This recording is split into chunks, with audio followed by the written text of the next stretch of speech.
Boa noite, pessoal. Meu nome é Mirela Carla, está no ar mais um Outspod, podcast mais atípico deste Brasil. Minha gente, uma salva de palmas! Bem. Estamos aqui nos bastidores do seminário da Nexo sobre autismo. Eu estou muito feliz de poder entrevistar vários palestrantes aqui.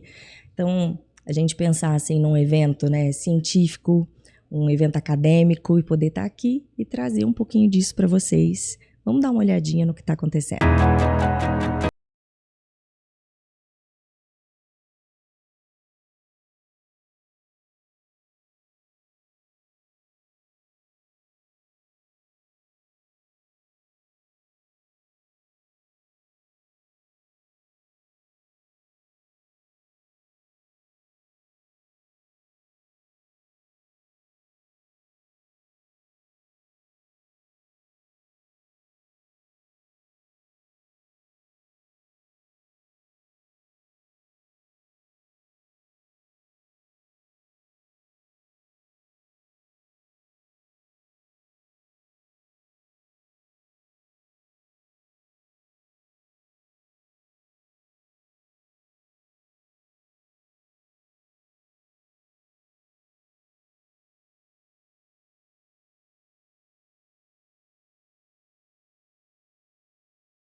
Então é isso, pessoal. Fiquem ligadinhos, porque nessa edição tem muita coisa boa vindo.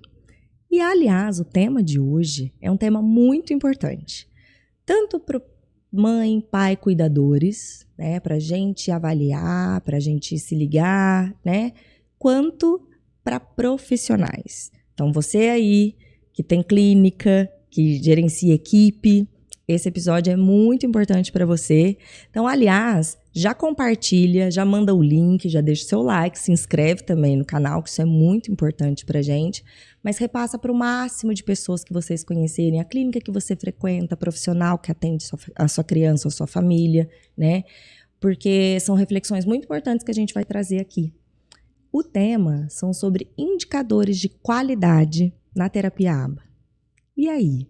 Tanto para a percepção da família, mas e da equipe que está ali, o supervisor, gerenciando? Como garantir, é possível isso? Garantir essa qualidade do começo ao fim, né? E quais são os medidores para isso, as estratégias? Então, para conversar sobre isso comigo, eu trouxe ele, que é psicólogo, analista do comportamento. Recebam com muito carinho Cláudio Sarilho, uma salva de palmas! Muito obrigado por ter aceitado o convite aqui desse bate-papo, viu? Não, imagina, eu que agradeço, né? Já acompanho o seu trabalho há um tempo, te sigo nas redes sociais. E quando a Cíntia deu a notícia, falou que eu iria falar aqui, eu falei, não, falei pra minha esposa, falei, amor, caramba, eu vou aparecer lá. Que legal. Então, eu tô muito feliz de estar aqui, tô um pouco nervoso de estar aqui conversando com você. Você é muito acolhedora, muito simpática, isso faz eu me sentir mais relaxado, mas dá um nervosinho, assim, né? Mas, ó, muita gente vem aqui e tem um nervosinho, viu? Assim, acho que porque não entende muitas vezes o formato, né? E isso que a gente não tá entrando ao vivo, porque quando eu gravo ao vivo, a pessoa, aguenta o coração. Batedeira. Mas não vai doer nada, não vai doer nada. E Tá o pessoal ótimo. aqui da Outspod é uma gracinha, né, pessoal? Mandem coraçõezinhos aqui pro Cláudio, aqui, ó, que vai dar tudo certo, né? A gente aperta só um pouquinho, pessoal, só um pouquinho. Cláudio, certo. Você hoje, até para explicar para o pessoal, Certo. a gente falou aqui nos stories, Total. né? Mas para ficar no episódio, hoje, atualmente, você está trabalhando como lá na Nexo? Perfeito. Então, hoje lá na Nexo, eu tenho duas frentes de atuação. Uma que é de supervisor de caso, que é tradicionalmente fazer avaliação, fazer plano de ensino individualizado, acompanhar os atendimentos, atualizar os objetivos de ensino, fazer orientação de pais, ir na escola, fazer reunião em escola, né? E todas essas funções que são tipicamente do supervisor. Tem uma outra frente que ela é desenvolvida em conjunto, eu, a Cintia e a Luciana, que é sobre o gerenciamento da equipe. Então, como a equipe dos acompanhantes terapêuticos oferece o serviço para as pessoas com TEA que, né, recebem o serviço da Nexo. Então, nós temos uma avaliação de desempenho, e essa avaliação de desempenho ela dá indicadores da qualidade desses profissionais. E a partir dessa avaliação, nós planejamos treinamento, eles recebem feedback, enfim, então tem um conjunto de ações que a gente toma a partir do momento que temos dados em mãos. Então, essa frente eu também estou com eles, de planejar essas formações, essas avaliações com as meninas, né? Deve ser bastante desafiador, né? Porque é uma coisa que eu vivo aqui enquanto mãe, em vários grupos de amigas. Então, assim, poxa, a criança tá lá com a AT, tá adaptada. Aí, no outro dia, não vai mais. Mudou, saiu, deixou, né? No começo desse ano mesmo, eu tava com uma amiga minha que a criança tinha mudado de escola. Então, ia fazer toda uma adaptação, tava sendo muito difícil. E já era a AT que acompanhava. Ela foi na primeira semana e depois saiu. E aí, essa minha amiga mesmo, a criança não estava conseguindo ir para a escola. E aquele desespero, né? E até entrar outra pessoa, até criar essa conexão. Então, é confuso isso de gerenciar a equipe, até do grau de comprometimento, né? E aí, do que você diz de qualidade, como que isso está sendo ofertado. Perfeito, nossa. Essa eu acho que é a dor de muitas famílias, mas eu vou falar do meu ponto de vista de profissional, também é uma dor minha, porque quando a família ela procura o serviço, digamos que não importa se é a primeira contato que ela tem com o serviço ou se ela está vindo de um outro serviço para cá, há uma urgência de começar o tratamento, certo? Sim. Então ninguém chega tipo assim, não, tenho todo o tempo do mundo. Vinha passeio. Assim, não se preocupe, faz aí, quando der. Não é assim que a banda toca, certo? E aí você tem um esforço muito grande de encontrar um profissional. Comigo já aconteceu, de acontecer todo o processo seletivo, e aí, no dia que vai começar, a pessoa fala assim, não vou mais. Eu falo, o quê? Não, eu pensei melhor e eu não vou mais. Então, a nossa área, ela tá carecendo de um profissionalismo, especialmente dessa parte da linha de frente. No ano passado, eu estive na ABAE, e tem um autor, assim, que ele é muito reconhecido, que ele se chama John Austin. E ele fala muito sobre várias coisas, mas principalmente sobre organizações, sobre empresas, clínicas, né? E aí lá, a gente estava na palestra dele, ele estava falando exatamente sobre rotatividade. Aí uma moça levantou a mão assim e falou, olha, nossa, na minha clínica eu tenho um problema com rotatividade muito grande, o que eu faço? Aí eu falei assim, bom, não é um privilégio só do Brasil, parece que, né, inclusive nos Estados Unidos esse é um desafio. Então a rotatividade, não existe explicação simples para problemas complexos, mas eu vou tentar abordar algumas dimensões com você. Número 1, uma coisa que afeta é o modelo de contratação. Então, o modelo de contratação, por exemplo, CLT, ele tem mais processos e ele tende a ter uma carga horária maior. Então, eu percebo que uma parte do que afeta a rotatividade tem a ver com a carga horária que aquela pessoa foi contratada. Então, se a clínica contrata, por exemplo, para o até trabalhar, 3 horas, e aí outra clínica depois oferece uma proposta para ele trabalhar 20, o profissional, ele acaba, em alguns casos, ele acaba se preocupando mais com, poxa, eu vou ter um aumento de salário, porque eu vou trabalhar mais horas, e acaba deixando de lado essas questões, né, éticas em relação a uma transição, a um desligamento adequado, e acaba fazendo, né, essa mudança de instituição. Então a gente tem a ver com carga horária e às vezes com valores. Às vezes já tenho notícias de pessoas que ofereço R$5 a mais a hora para trabalhar, a pessoa foi, né? Então, o modelo de contratação e a carga horária é uma variável que afeta, certo? Uma segunda variável é como é o processo seletivo dessa empresa. E eu acho que na maioria não existe. A maioria, a sensação que eu tenho, eu converso com clínicas de muitas regiões aqui do Brasil, e 90% é mais ou menos assim, nossa, a Mi tá me procurando, eu preciso de um AT, e aí eu começo a mandar mensagem no grupo, aí eu pego alguém que tem agenda, e aí você tem agenda, você tem alguns critérios, tipo, já é psicólogo formado, sei lá o quê, pronto, vamos começar. Só que qual que é a grande questão? Se eu não vejo a compatibilidade de valores que aquela pessoa tem com a minha clínica, com a minha empresa, ou se eu sou um psicólogo autônomo, com aquilo que eu acredito, a gente pode ter um problema. Então, um processo seletivo que envolva entender coisas do tipo assim, o que você se vê fazendo daqui a 5 anos? E eu já recebi essa resposta mais de uma vez, tipo, sei lá, eu quero fazer uma especialização em, sei lá, psicologia hospitalar.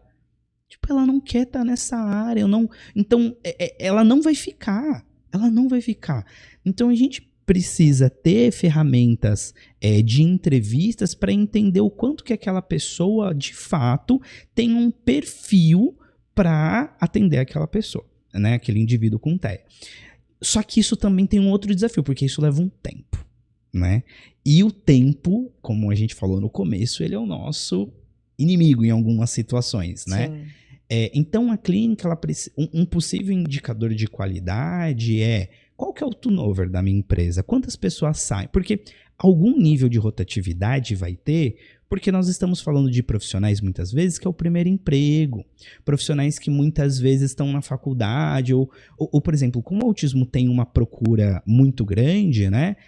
Tem oportunidade de trabalho, que às vezes não tem em outras áreas. Então, às vezes a pessoa ela nem sabe se ela quer estar lá, ela está se descobrindo, enfim. Então, eu acho que algum grau de rotatividade vai existir pelo perfil de pessoas que estão nessa área. Sim. Agora, a gente precisa entender qual que é o nível aceitável disso, e se isso está mais ou menos alto, né? E isso pode ser um indicador de qualidade. E entender por que a pessoa está saindo. Eu dei exemplo de financeiro, mas não precisa ser apenas isso. O profissional pode sair porque ele fala assim, não, aqui nessa empresa ninguém me dá suporte. Não tenho supervisão, não tem material, não tenho né? Parece que eu tô largado, porque algumas clínicas, infelizmente, elas têm um pouco dessa dinâmica, tipo, põe um AT e seja o que Deus quiser, né? Não tem um apoio, e aí alguém que talvez tenha mais compromisso com uma prestação de serviço de qualidade, fala, isso não tá legal, isso não tá certo, né? E aí ela acaba saindo. Então tem que entender também, uma entrevista de desligamento vai dar indicadores para essa empresa do porquê que você está saindo. É remuneração, é estrutura, é administração. Tem empresa que a parte administrativa de pagamento e de toda a parte é um caos, ou não existe. E é muito difícil trabalhar num lugar desorganizado. Falo por mim, assim, né? Eu particularmente não tenho muita dificuldade. Então, a empresa ela precisa entender por que as pessoas estão saindo, né? Então, e precisa de alguém olhar para isso. Uma outra forma qual que é o tempo médio de contratação que a gente tem aqui? E eu acho que isso é até importante para o pai. A clínica, né? A gente tem alguns processos básicos. Talvez um processo importante que as clínicas deveriam ter é tipo um processo de triagem. Tem um lugar que chama de triagem, acolhimento, que é quando a família procura, a gente vai explicar para essa família o que acontece, como que a gente trabalha aqui, para ver se isso está de acordo com o que a família está procurando, né? Aquele alinhamento. Uma das coisas importantes a gente faz a avaliação, parará, parará, após isso é contratado alguém. E em média leva X tempo. E se essa pessoa sair, quanto tempo a gente tem para contratar outra pessoa? Geralmente é X tempo. Então a empresa ela precisa entender quanto tempo ela leva para encontrar alguém com os valores, alinhados com os valores da empresa. Tem empresa, que ela não tem razão, missão e valores. Sim. Se ela não tem isso, ela está indo para onde? Você entende? Então é muito importante ter isso não só ser uma frase bonita para ficar no site, que os gestores eles precisam respirar isso, eles precisam, exalar esses valores, eles não podem ser só uma frase de efeito, né? Então... E envolver os profissionais que estão ali. Isso, né? Modelar eles nesses valores. Exato, no sentido de que... Do profissional falar assim, cara, não, essa empresa eu quero estar aqui. É isso. Meu, que demais. De você se sentir motivado, eu quero fazer parte dessa equipe, não, né? Assim, é uma conexão de valores mesmo, mas às vezes como às vezes os ATs ficam soltos e largados, então você fica assim, cara, nem tem um plano de carreira aqui, eu nem tenho algo ali adiante. Vou perder meu tempo aqui, exato. Isso. E não ter essa percepção, é isso, assim, se a gente passou por alguma empresa, a gente sempre, de uma maneira geral, quer algo mais, né? Não enxergar isso é um problema. No modelo home-based, então a gente tem basicamente 2 modelos de serviço, né? A gente tem o modelo de centro, que toda intervenção é feita na instituição, e o modelo home-based, que é o de casa, né? O atendimento domiciliar, e pode ter os 2 combinados, enfim. O problema do modelo home-based é que a pessoa, ela não passa pela instituição. Então, ela pode ter supervisão, ela pode ter toda a estrutura necessária, mas como eu não tô todo dia aqui com você, tomando um café, a gente brinca... Você não respira isso. Você não respira, e você não se sente pertencente. É quase como se eu estivesse fazendo o meu trabalho sozinho. Só que não tá, você tá num lugar, né? Então, uma das coisas que a gente também pensa é, quando você tem uma empresa que tem um modelo home-based, você precisa ter estratégias para esses profissionais se sentirem pertencentes e, mais importante, da gente deixar claro que aquele profissional ele é essencial. Eu sou supervisor. Se eu não tiver um bom AT comigo, eu sou inútil. Porque talvez criou-se uma ideia, né, e que os holofotes, ele fica muito no supervisor, né? Tipo, analista do comportamento, analista.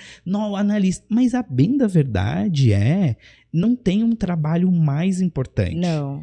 Né? A gente tem funções diferentes, mas ambos são essenciais. Então, eu acho que um ponto também que eu vejo muito dos ATs eu não sou valorizado. Sim. Eu sou reconhecido como um número. Se sair até a gente contratar outro, tem muitos. Eu já ouvi isso. Mais do que eu gostaria. Então, talvez também uma parte da rotatividade pode ser assim, que seria de clima, né, organização. Como que esse profissional ele se sente pertencente a esse lugar? Alguém deixa claro que ele é importante, não só... eu acho que a parte verbal ela é importante, né? A gente precisa deixar isso muito claro, mas também com ações que produzam esse sentimento nele. Sim. Então você vê, a rotatividade ela tá ligado muito com como, com como a empresa faz essa gestão de todos esses detalhes. E os outros que a gente falou, né? E aí tem um pouco da parte do profissional, o quanto que ele tem essa preocupação, né, de fazer uma transição legal, enfim. Do quanto ele entendeu a responsabilidade que ele tem. Exato. E o prejuízo que ele pode causar se ele não agir dessa forma. Exato. Né? Todas as consequências do entorno. Exato. Então...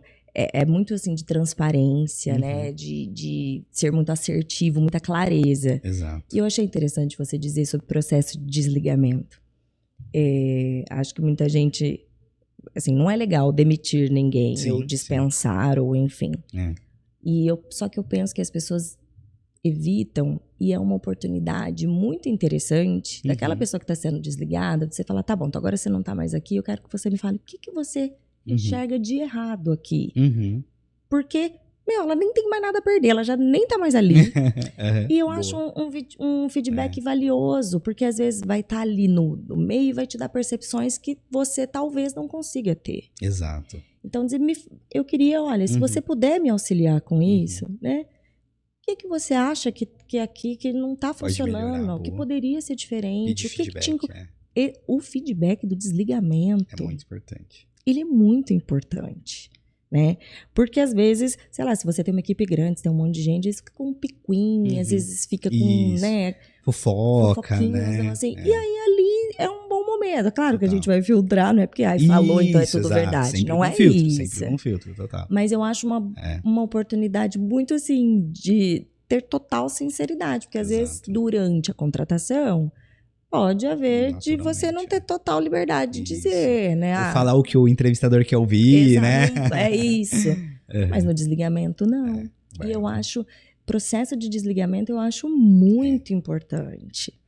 Não, eu super concordo, né? Eu acho que esse feedback, a gente conseguindo ter ele, a gente consegue, a gente tem dados. Se a gente tem dados em mãos, nós temos a possibilidade de fazer muitas coisas, né? Sim. Então, eles poderem contar como que foi a experiência, a jornada deles na empresa, faz com que a empresa possa estar, né? Ter a possibilidade de modificar ali a estrutura deles, né? De uma maneira geral. Quando o meu filho começou o tratamento, né? Ele estava com 2 aninhos. E uma coisa que a clínica que ele fazia, organizava lá, era uma rotatividade interna do atendimento. Então era modelo de centro, ele ficava dentro... Só na clínica, Okay. isso. Então, muitas vezes a AT que recepcionava o Arthur não era a que me entregava ele na saída, vamos supor. Eu não ficava lá com ele na intervenção. Eu tinha muito acesso a tudo que estava sendo feito, muita transparência, tranquilo. Mas eu não ficava durante as intervenções ali, né? E aí, isso facilitou muito para mim, no caso, na escola, quando mudava professor, mudava assistente, mudava essas... O Arthur, ele aceitava trabalhar com várias pessoas. Ele não se conectava de fato. Ele é muito fechado. Mas ele engajava ali, assim. Mas não de um vínculo. Meu filho nunca teve esse vínculo, mas não só com nenhuma AT, mas ele nunca teve nem como professor. Ele é diferente, assim, é algo... Eu penso, ele é tão pequenininho, mas é uma coisa que ele reserva em absoluto. Ele vai estar junto, vai brincar, vai te obedecer, vocês vão ter um ótimo dia. Mas não é de se abrir. Mas essa rotatividade ali no funcionamento me ajudava bastante nesse meu dia a dia assim com o Arthur. Mas também não era possível isso com todas as crianças. Então, tinham crianças que precisavam ser determinada AT. Então, tal AT só ficava com aquela criança, né? E já teve casos, como o Arthur é muito rígido, então, se, por exemplo, essa clínica que ele estava, que era em aba, né? Então, e ele ficava 3 horas lá. Então, durante essas 3 horas, tinha essa rotatividade das meninas ali que faziam as atividades com ele. Lá onde ele faz integração sensorial, é uma só. É 1 hora, e aí ele vai, é sempre a mesma. Se a tia Lau, um beijo pra tia Lau, faltar, o Arthur não aceita ir com outra pessoa, né?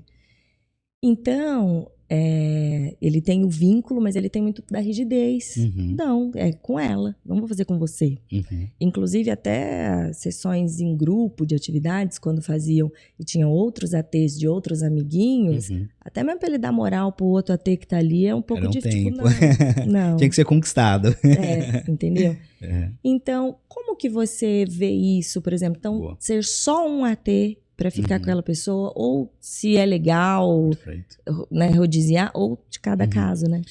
Isso, assim, acho que talvez sempre a primeira resposta vai ser a gente olhar individualmente para cada caso, mas o exemplo que você deu foi muito bom, porque tem uma diferença importante, que é o planejamento, né?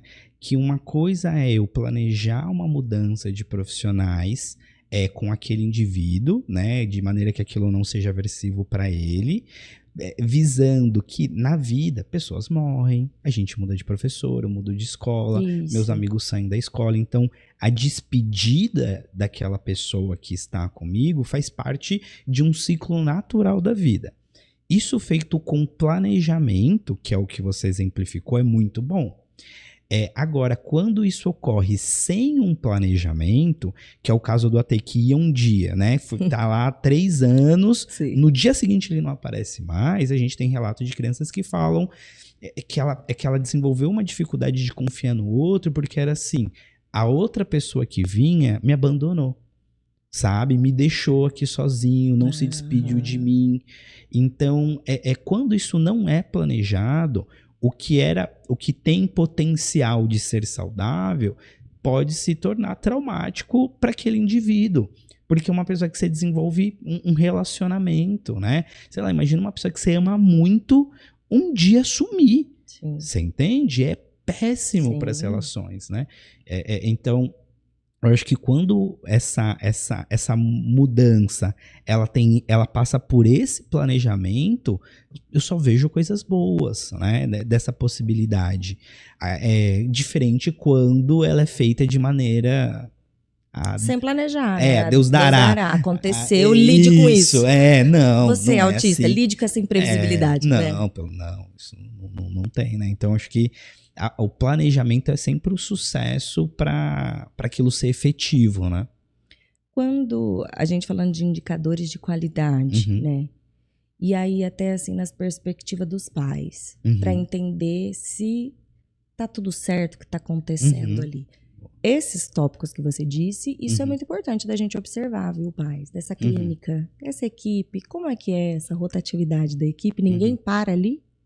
Ou alguns simplesmente saem? Porque eu acho um pouco diferente isso, quando você tem um núcleo, e aí você vê algumas rotatividades, mas você entende que essas ocasiões de pessoas simplesmente não se comprometerem e não aparecer, isso acontece, tá todo mundo sujeito, sim, né? Sim. Do que quando a clínica nunca, cada vez que você vai lá é uma pessoa nova. Tem alguma coisa isso é um alertinha vermelho, você precisa tentar entender. Poxa, ninguém para. Uma coisa é um ou outro caso, ninguém. Cada vez que você vai lá é um profissional novo. Isso acontece bastante. De clínicas, de assim, gente, fui lá, nem sei, nem conheço mais ninguém que tá lá, não sei que, né? Então, é algo assim, ficar com um alerta. Ser visto, sim, né? tentar entender o que tá acontecendo. Se tá sendo de qualidade ou não. E a frequência para reportar aos pais essas reavaliações, a entrega de planos, isso também é um indicativo de qualidade. Sim. Eu digo de qualidade porque, assim, eu tenho mães que às vezes eu falo, nossa, eu nunca recebi o plano de intervenção. Nossa, faz um ano, não sei. Eu falo, não, gente, não, pera. Tipo, como? Não tenho. Mas como não tem? Isso, pra mim, também é um alerta vermelho. Porque no funcionamento da clínica e do tratamento, isso tem que estar envolvendo esse feedback com os pais. E até mesmo não dá pra você fazer um plano em janeiro e você manter ele até sei lá eu quando. Ainda mais com crianças pequenas. Exato. Perfeito. Eu acho que tem duas coisas. O indicador de qualidade, eu acho que se a gente pudesse resumir ele numa frase, nós vamos medir algo. Sabe, a analista do comportamento adora medir coisa, né? Adora medir comportamento, né? Então, isso é uma coisa que a gente vai medir algo. Outra coisa é o processo. E o que eu vejo? Quando eu vou fazer uma intervenção, o procedimento, o processo para isso, ele é muito claro do ponto de vista da literatura. Então, você precisa fazer uma avaliação, você precisa fazer objetivos individualizados, você precisa fazer o plano de ensino, você precisa fazer os programas, coletar dado, ter gráfico, analisar os dados e atualizando os objetivos, certo? Então, isso é muito, muito dado. Agora, como a empresa ela vai organizar esses processos é muito particular de cada empresa. Não tem, na literatura, não tem um jeito certo de organizar esses processos. Sim. Cada empresa pode criar o seu. Eu acho que é aí que muita empresa se perde. Então, a sensação que eu tenho é que algumas empresas, elas não têm um bom processo estabelecido, por eu não ter um processo bem descrito. Então, fulano faz A, ele tem que entregar B, fulano faz B, sabe? Processo mesmo. Isso pode se perder, né? Por exemplo, eu sempre tento entender a função do comportamento, né? Como boa analista do comportamento. Então, assim, a pessoa ela não fez a reavaliação. A minha primeira pergunta é, essa empresa, ela tem diretrizes claras, e não pode ser na cabeça da pessoa, tem que ter um documento, né? Assim, ela tem um manual, sabe, do coordenador, do supervisor, e que especialmente seja apresentado para os pais também. Qual que é o tempo de reavaliação que a gente faz aqui? Né, que todos os objetivos são revistos, e isso foi conversado, porque às vezes, na cabeça de quem está dirigindo a empresa, isso é óbvio, mas o óbvio, né, ele precisa ser dito, ele precisa especialmente estar documentado. Segundo ponto a sua equipe sabe disso, porque às vezes a equipe não faz ideia que esse é o processo, né? Então, como que a gente se comunica isso para essa equipe? Então, tem essa parte de estabelecer os processos, que é periodicidade de reavaliação, é o processo de quem fez a avaliação, quanto tempo que leva para fazer a avaliação em média, porque é muito individual, né, de cada um, mas em média quanto tempo leva, quanto tempo a gente tem depois que a avaliação foi feita para fazer o relatório, os objetivos, para começar a intervenção, enfim, então tudo isso tem a ver com processos. A partir disso, dos processos estabelecidos, a gente consegue pensar em indicadores. Então, por exemplo, tem clínica que a gente avalia assim, qual é a porcentagem de avaliações atualizadas, com avaliações. E quando eu falo avaliação, tem a avaliação, o PEI e o relatório, atualizadas, dentro de um período de 6 meses. Eu já tive empresas grandes que era tipo 20%. Aí a gente fala, tá um caos isso aqui, né? Vamos arrumar a casa. Então assim, o primeiro... E como que a gente identifica isso? Você pega todos os clientes que passam naquela empresa e é sentar e olhar um por um. Olha, e esse é o ponto. O supervisor, ele não consegue fazer isso. Sim. Precisa ter uma outra pessoa que tem essa função de revisar e checar o quanto que isso está atualizado. Então, de alguma maneira, eu estou medindo qual que é, daquela empresa, a porcentagem de avaliações que são feitas, de planos que estão atualizados, planos que estão atrasados. E aí a gente começa a acessar esses profissionais e falar assim, olha, você, cara, pelo amor de todos os seus... Você não atualiza nada, meu amigo. Né? E aí você estava falando de desligamento, né? Eu acho que o problema do psicólogo, em alguns momentos, é que ele é psicólogo o tempo todo. E eu acho que ele precisa separar umas coisas, você entende? Então vamos se dizer assim, a gente fez um combinado que você, sei lá, ia entregar um negócio pra mim. E aí você não entregou. O psicólogo, a postura dele geralmente é assim, eu entendo, né? Pô, imprevistos acontecem. E geralmente a pessoa que ela tem essa fala, ela pode só ter uma dificuldade de assertividade, né? E de falar assim, não gostei, pode ser só uma coisa, né, nesse sentido. Mas ele pode só estar na cadeira de psicólogo. O psicólogo, ele entende, né? Ele tem empatia, ele vai... Só que em alguns casos é assim, amigão, tem uma vida na sua mão. Se você não fizer isso, não dá pra gente trabalhar junto. Você entende? E então eu vejo que uma parte de quem está num cargo de gestão falta um pouco dessa habilidade de liderança, que envolve falar coisas que às vezes são desagradáveis. Sim. Então tem muita gente que quer ser boazinha, sabe? Quer ser boazinha, porque aí se eu não falo, não brigo com você, a gente não tem problemas. Mas você tá, na verdade, se esquivando, se for necessário, de conversas importantes, até para aquela pessoa ter oportunidade de mudar. Sim. Porque senão a gota do balde transborda, né? E aí aquela pessoa, ela nem teve uma oportunidade da gente dar um feedback, falar, olha, vamos mudar para ela já é desligada direto. Então, se a gente conseguir agir no antecedente, que é revisar esse material da clínica, ver quem está fazendo, quem não está, e ter esses indicadores, a gente consegue diminuir que essa família, na ponta, não fale assim, putz, tem um ano que eu tô aqui, eu nem sei quais são os objetivos do meu filho. Provavelmente nessa clínica não tem alguém que olhe para isso. Eu acho que a maioria não tem, tudo bem? Eu acredito que não. Isso é algo muito recente. Isso, exato. O operacional de uma empresa é completamente distinto. Total. E é muito fora da alçada, assim, como você disse, sou psicólogo, né? Então não é todo mundo que vai conseguir desempenhar esse operacional. Então são perfis diferentes. Isso. Só que é muito importante que isso seja realizado, porque senão, de novo, caos, terra de ninguém. Né? Exato. Se você não consegue manter essa periodicidade de reavaliação, de atualizar os objetivos, o tratamento está em frangalhos, é óbvio. Às vezes você já perdeu até a preferência da criança, já mudou 3 vezes, você nem está sabendo. Nem sabe, tá usando aquele estímulo, tá usando aquele lá que, tipo, desatualizadíssima. Não é? Isso é muito importante. E precisa de alguém que faça esse monitoramento. Então, a gente estava conversando um pouco antes, né? Você estava dizendo assim, poxa, tá crescendo muito o número de clínicas, né, que oferecem o serviço. E eu acho que vai continuar crescendo, porque a sensação que eu tinha é que, até uns anos atrás, a gente tinha muito as pessoas. Não, aquele é o analista do comportamento e parará, parará. E hoje eu tenho percebido, mas assim, fonte, vozes da minha cabeça, tudo bem? Não tenho referências para isso. Tá.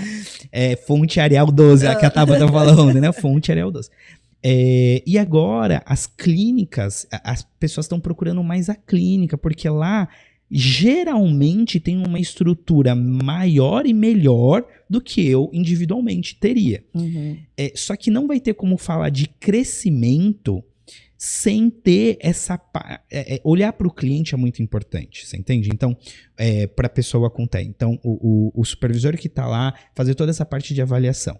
Só que se você não tiver alguém que olha pro supervisor, é aí onde a coisa ela pode se perder. Especialmente se você tiver empresas que têm como valor um crescimento desenfreado.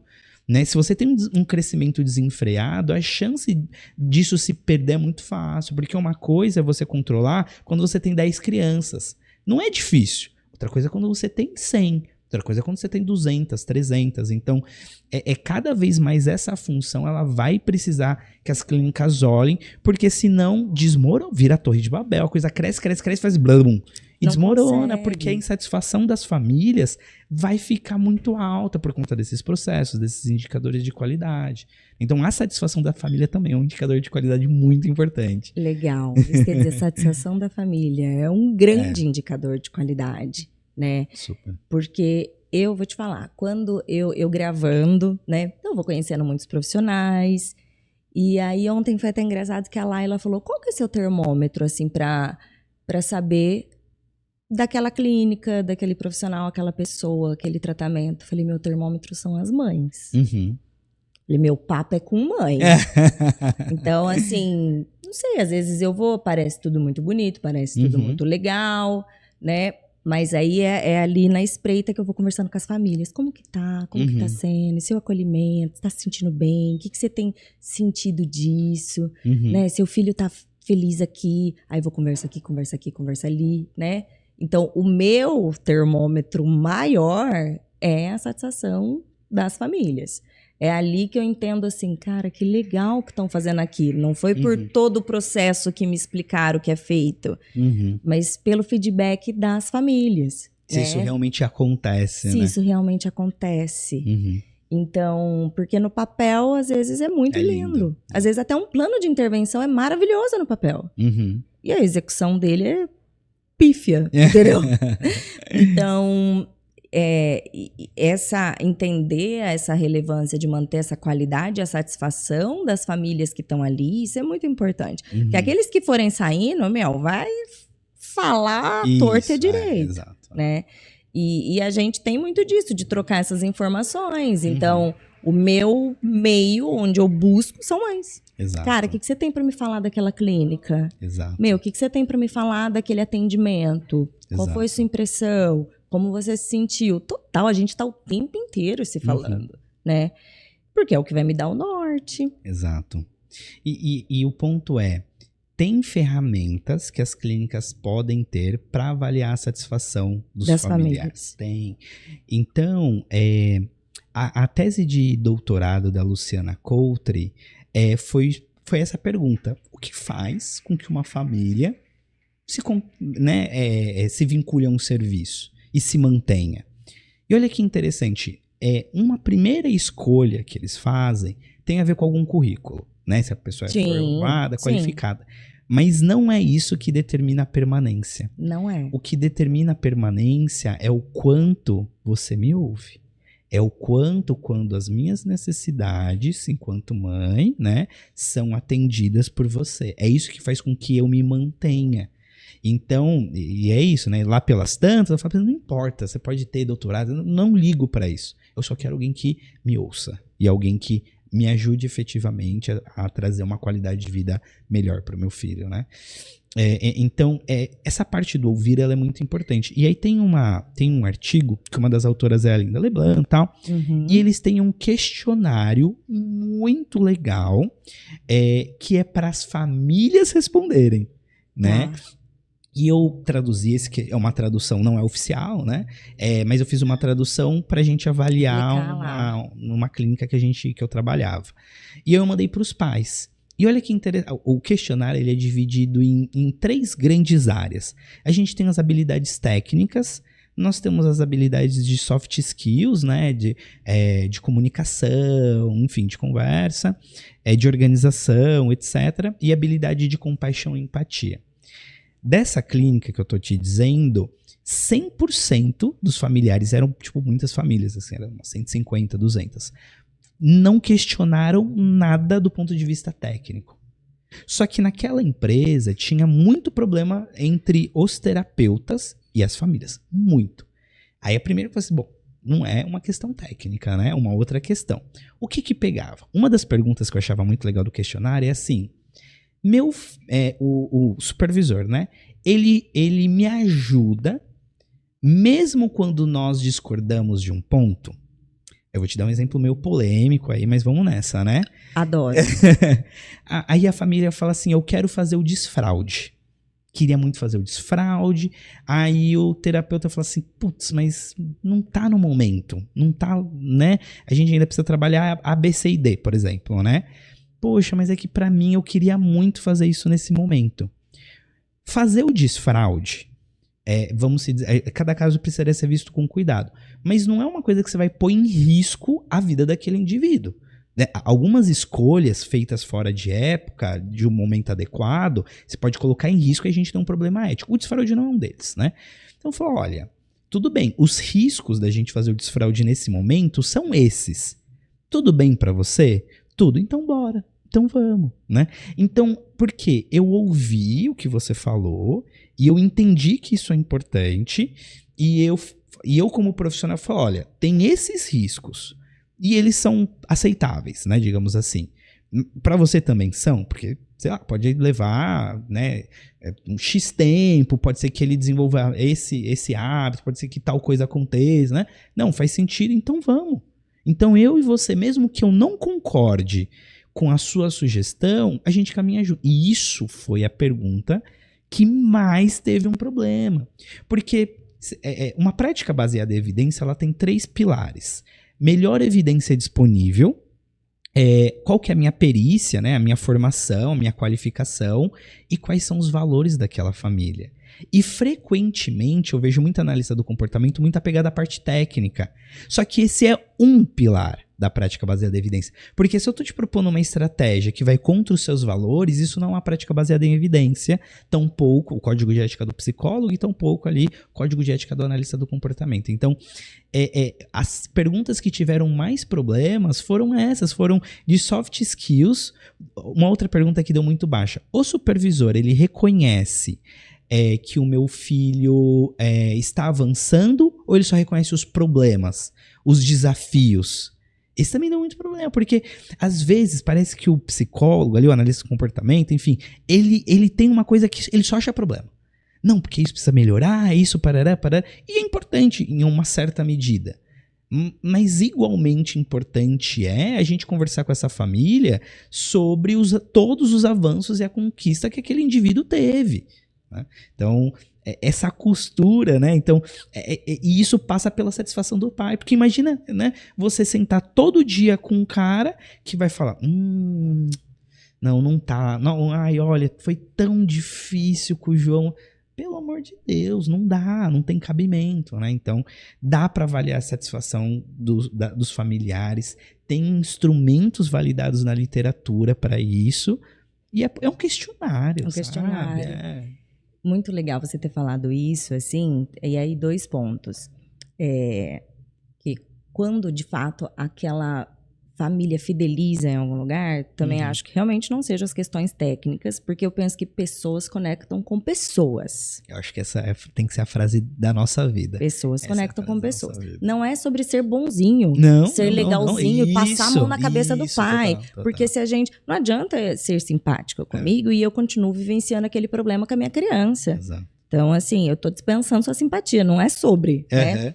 Mas é sobre a validação do que eu te trago. E aí, nesse ponto que você disse de quando discordam, né? Você é apoiado ou não? Fica batendo de frente. Então, isso de ser validada, porque inúmeras vezes eu já propus questões para a equipe que elas disseram, Mi, agora não é a hora. Por conta disso. Boa. Não, legal. Teve uma explicação, tem um motivo, né? E várias vezes eu trouxe, gente, eu quero fazer tal coisa. Isso precisa acontecer, isso, aqui, tipo, isso é prioridade. Tal. Beleza. Não, então vamos fazer. Então eu sempre me senti ouvida. E para mim, a qualidade do serviço, ela vai nisso, dessa troca muito sincera. Total. Porque a gente tá falando de um ser vivo, mutante. Está mudando várias coisas. Então... isso precisa ser levado em conta. Então, se aquela família traz questões, ela precisa ser levada em conta. E se você discorda, pelo conhecimento técnico que você tem o papel de explicar aquilo e deixar claro para aquela família. Porque aquela família também quer o bem do filho. Então, assim, se ela entender que aquilo naquele momento pode ser mais prejudicial, ela também não vai querer, porque ela não tem todo o conhecimento técnico sobre, ela tem só a vontade. Exato, né? exato. Então, a falha é geralmente nisso mesmo, dessa explicação e do porquê. E eu, assim, às vezes, eu escuto muito isso de mães falando, cara, parece que aquela terapeuta é mais rígida que meu filho. Nossa, a rigidez pega? Eu acho que pré-requisito para ser analista do comportamento é ser rígido. Deve ter em algum momento. Não é? Porque Tá lá, assim, né? o bicho Pessoal engessado. difícil, cara. Vai ficando protocolar, vai respirando protocolos, ferramentas, procedimentos, nossa. né? E assim, aí se você tenta mudar isso aqui, cai o mundo dele. Isso, desorganiza. O terapeuta. Cara, isso acontece muito. Muito. E é uma coisa que a gente escuta direto. Cara, não tá mais rígido que eu fui falar. Ou às vezes até de ATs, justamente porque então eu quero fazer isso, foi feito tal coisa, e entrar às vezes em embate até com a criança mesmo. Você fica, cara, os dois têm 5 anos agora, os dois têm 8. Não, alguém é o adulto ali, precisaria manejar, né? E aí, de novo, precisa ter essa supervisão, porque muitas vezes o AT que tá ali no olho do furacão, você vai vivenciando aquela coisa, às vezes você não tem essa clareza de analisar de fora, ó. Você entendeu que aqui que pecou, aqui você perdeu. Exato. Né? Você sabe que tem uma professora aqui no Brasil, que é a professora Marta Rubner. Sim. Ela, assim, tem um reconhecimento internacional muito grande, né? Recentemente teve um artigo que vai ser publicado na Behavior Analysis in Practice, que conta a história do Kais, a história dela, né? Porque ela é psiquiatra. Não, ela é psicóloga. Ela é psicóloga. É que ela tem um diálogo também com a psiquiatria, assim, mas ela é psicóloga. Eu fiz confusão, mas eu sei, eu quero muito que ela venha participar. Nossa. Ela vai participar ainda do Não, Hotspot. ela é maravilhosa. E ela conheceu o Skinner, né? Ela tem Ela foto com conheceu o Skinner? Conheceu, tal. E ela conta uma história que me marcou muito da minha prática profissional. Lá pelas tantas, quando ela estava fazendo o mestrado dela, ela escreveu uma carta pro Skinner. Eu não vou saber, né, contar com 100% de fidedignidade, mas nessa carta ela ela estava tentando ensinar ecoico, né, para um paciente, né, com TEA, e ela perguntou assim, falou assim, Skinner, mas, cara, esses operantes verbais, eles só são didáticos, né, eles funcionam mesmo, eles só são uma explicação didática, assim, algo nesse termo, né? E o Skinner respondeu, assim, não são didáticos, né? Eles são efetivamente nessa divisão, mas mais do que isso, se preocupe a sua criança, ensina ela a falar. Não importa se é ecóico, ensina ela a falar. Então, veja, o Skinner, ele não tinha um apego do tipo, não, tem que ser mas a gente teve. E aí eu não entendi o que aconteceu. Eu perdi alguma coisa. Né? Então, a sensação que eu tenho, e eu acho que isso talvez tenha, aí, mais uma vez, vozes da minha cabeça, ok? A nossa formação aqui no Brasil, ela tradicionalmente ela é muito experimental. A minha formação é experimental, por exemplo, né? Psicologia experimental, 2 pontos, análise do comportamento. A formação em análise experimental, em psicologia experimental, ela tem muito esse controle das variáveis, ela tem muito essa questão de controlar as variáveis. Só que quando nós estamos falando de um serviço aplicado, né, quando nós estamos falando de que tem um outro indivíduo na minha frente, pede um conjunto de posturas que são diferentes de quando eu estou num laboratório. Então, eu tenho uma hipótese, que ela só existe na minha cabeça, de que por essa tradição experimental ser muito forte no Brasil, talvez como alguns terapeutas foram treinados, trouxe um pouco do tipo, isso tem que ser feito desse jeito. Isso não pode mudar, que é um pouco dessa rigidez, né? E eu acho que até por isso que agora a gente tem um artigo recente falando da 8ª dimensão da análise do comportamento como a compaixão. Porque assim, galera, né? Eu acho que os analistas do comportamento começaram a ver e falaram assim, vocês estão muito chatos, o que aconteceu? Vocês se perderam, galera, não é possível, vamos dar uma, aqui ó, respirar, vamos entender melhor a demanda que a sociedade está trazendo pra gente. Então, essa rigidez, eu tenho uma hipótese de que ela tem a ver com algumas formações que algumas pessoas tiveram, e se esse terapeuta foi treinado por esse cara, ele vai ter um padrão igual, então ele não aprender, ele ficou com a ideia de que é mais importante o programa que o indivíduo, aí ele aprendeu errado, Porque a psicologia, de uma maneira geral, ninguém diz isso, né? Em primeiro lugar, tem um indivíduo na sua frente. Se o programa não tá funcionando, converse com o supervisor, né? Você não precisa, ele não tem que ser feito a ferro e a fogo, né? E se o seu supervisor falar que você tem que fazer a ferro e a fogo, tem alguma coisa errada aí que precisa ser visto com mais cuidado, né? Então, essa flexibilidade, né, dos profissionais, mas que também é uma compaixão, porque você não tá vendo que tem um indivíduo ali na sua frente, que ele tá expressando uma necessidade diferente. Vamos pensar, quem tem que se adaptar à intervenção somos nós, não é um indivíduo. Exato. Né? É gente que tem que fazer um planejamento que seja funcional para ele. E isso também é indicador de qualidade. Um dos artigos que eles colocam qual que sabe que o Sandenberg, né, o autor do VibMap, ele tem um checklist de comportamentos importantes que tem que acontecer na sessão. Um deles é a quantidade de sorriso que uma criança dá no atendimento. Olha. Então a gente pode até medir isso, né? Porque se a minha criança não está sorrindo, é claro que eu preciso entender qual que é o padrão do meu indivíduo. Tem crianças que sorriem menos, tem crianças que, né, sorriso largo. Mas qual que é, né, a linha de base desse meu cliente? E se ele tá sorrindo? Tem uma coisa no Denver que eles falam, que eu gosto muito, que eles falam assim, arranque o sorriso da criança, ou busque pelo sorriso da criança. Eu acho isso, né, tem um que ali de poesia, mas eu acho que isso é muito importante. Se a criança não tá sorrindo nada, zero, eu fico me perguntando se tá legal pra ela, né? E aí eu preciso me coçar. Então você vê, todos esses elementos são indicadores de qualidade, né, de uma intervenção. Nós até agora, nós falamos, vamos pontuar? Vamos. Você me ajuda a pontuar? Vamos nessa. Quais que foram os que a gente disse? Nós falamos de processos administrativos da empresa. E aí nós olhamos para contratação, né?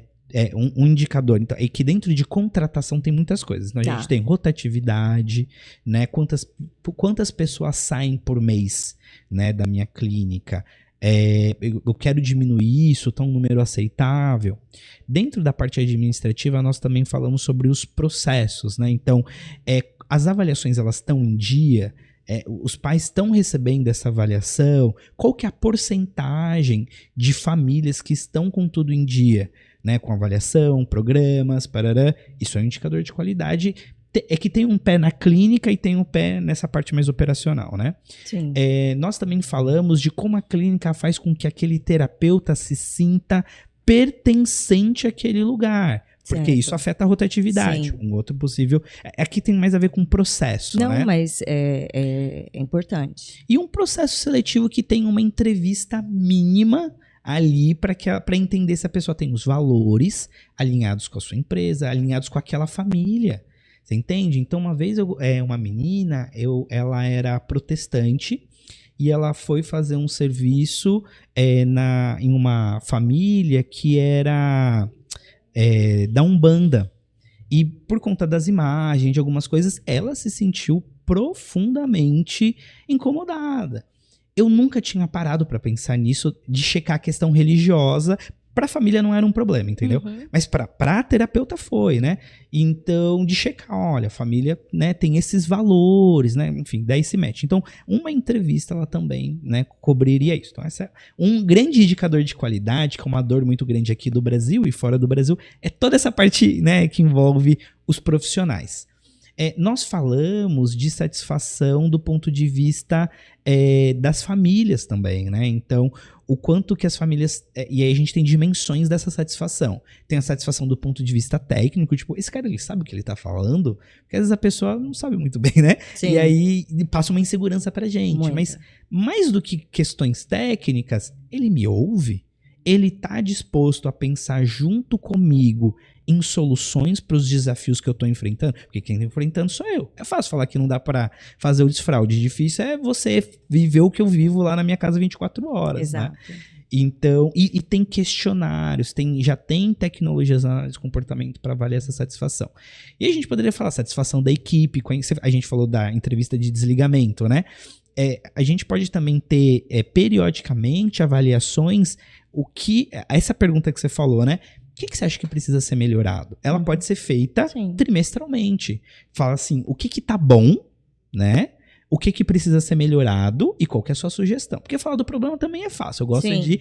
Me ajuda a pensar, então, numa solução também. Legal. Né? Então, nós cobrimos basicamente esse. E alguns indicadores que a gente foi falando ao longo eu posso ter indicador de qualidade de qual é a porcentagem de objetivos significativos que esse cara tem na sessão, né? Esse cara eu tô chamando o meu paciente com TEA. Qual que é a porcentagem de sorrisos que ele dá durante uma sessão. Então, tem muitas possibilidades de construir esses indicadores. Eles não são rígidos, não são tipo, tem que ser esses. Tem um conjunto de possibilidades. E a literatura incentiva que as clínicas desenvolvam os seus indicadores de qualidade. Eles não precisam ser o mesmo para todos. Sim. Né?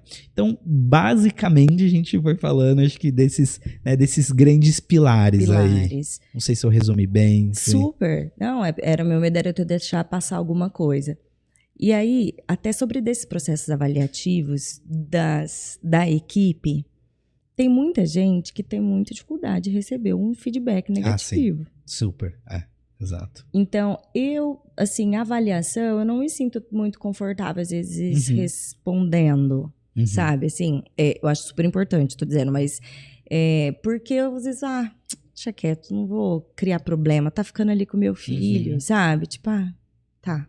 Eu sei que ele tá se esforçando, né? Tá, né? Exato. Mas porque justamente tem profissional que, às vezes, toma aquilo pro pessoal, né? E aí a gente sempre tem medo de refletir no nosso filho. Eu vou comprar briga lá, ou vou falar tal coisa, e eles que estão ficando o tempo com o meu filho, né? Sim. Isso desses processos avaliativos, quando faz de equipe.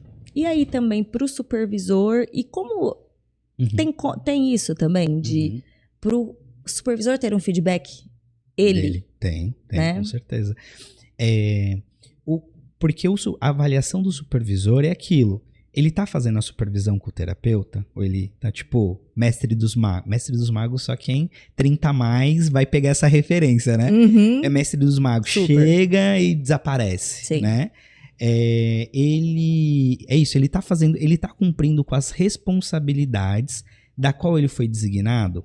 Então, para isso, precisa ter alguém que avalie os supervisores. Então, os supervisores ele pode avaliar o terapeuta e precisa de uma outra função, que pode ser o diretor clínico. Ele faz uma avaliação dos supervisores para ver se eles estão cumprindo com todas essas responsabilidades. Ele está fazendo... Porque assim, se essa mãe, que você deu o exemplo, não está recebendo o feedback e atualização, é uma falha do supervisor. Aí a pergunta o gestor da clínica, ele provavelmente não monitora esses supervisores. Porque talvez ele nem saiba que isso está acontecendo. Porque a gente só sabe se a gente estiver monitorando, né? Então, é imprescindível que haja monitoramento. Se não tiver um monitoramento, a chance daquilo se perder é altíssima. O que você falou do feedback, né?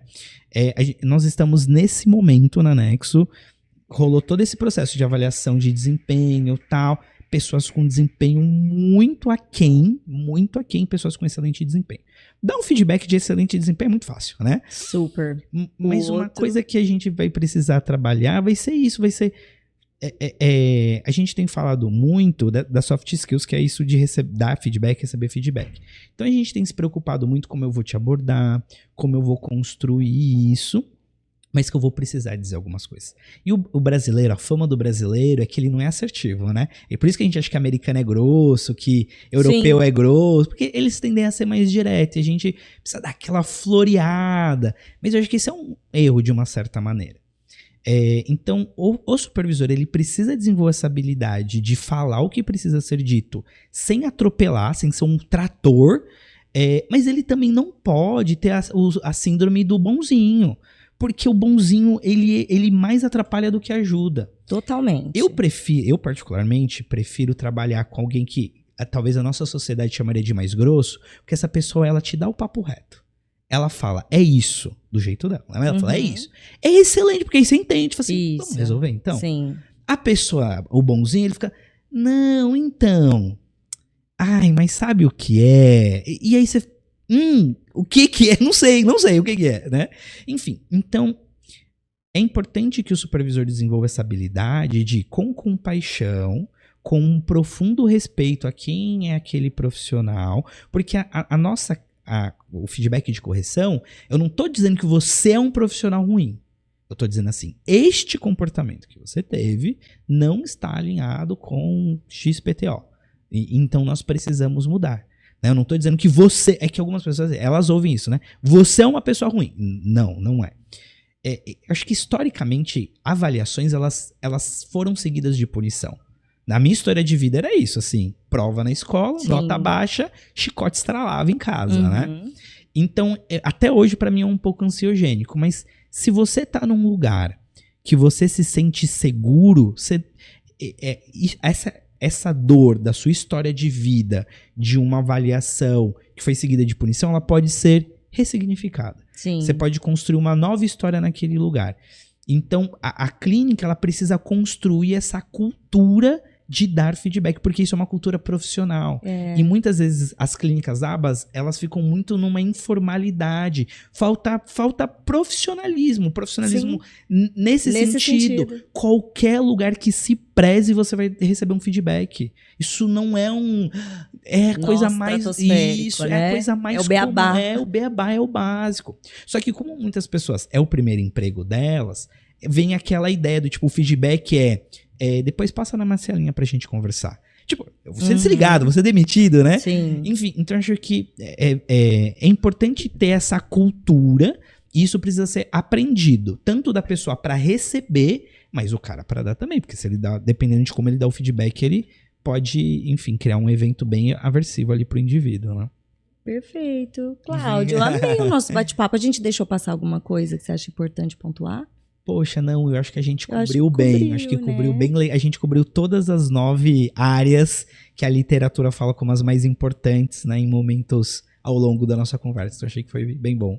Nossa, amei o nosso bate-papo. Pessoal, você que estiver aí, não deixe de encaminhar isso, profissional que você conhece, a clínica que está atendendo, né?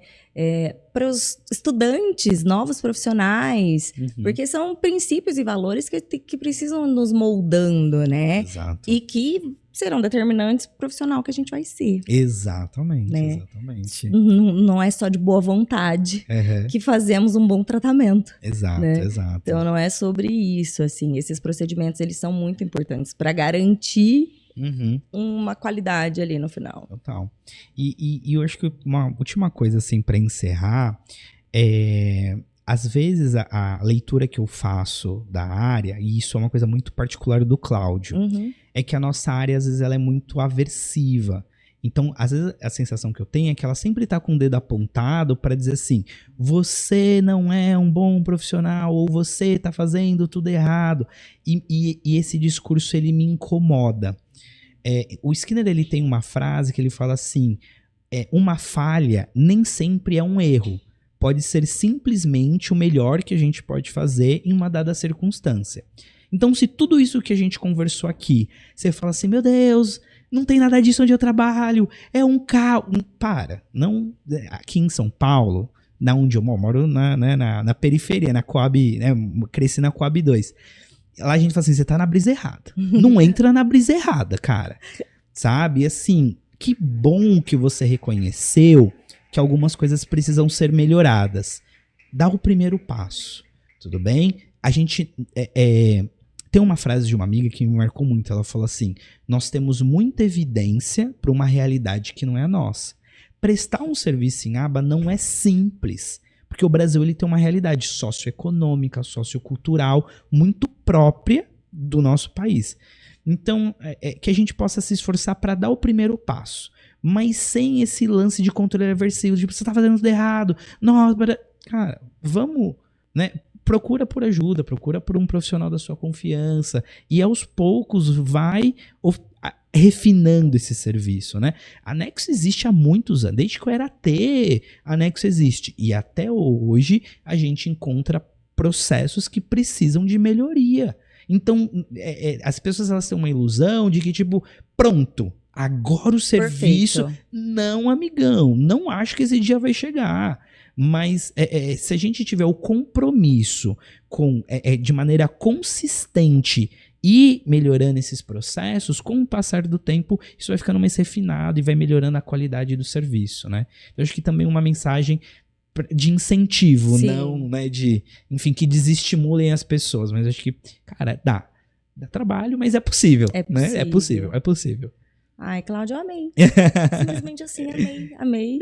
Muito Legal. obrigada pelo nosso bate-papo. Eu que agradeço, Mi. Valeu. Espero mais vezes a gente bater Com papo. certeza. Porque, assim, assunto tem muito. Nossa, eu tenho várias pautas. E agora, gente, que eu tô no meio aqui da galera da análise de comportamento dos excelentes profissionais, você acha mesmo que eu não vou trazê-los mais vezes? Claro que não.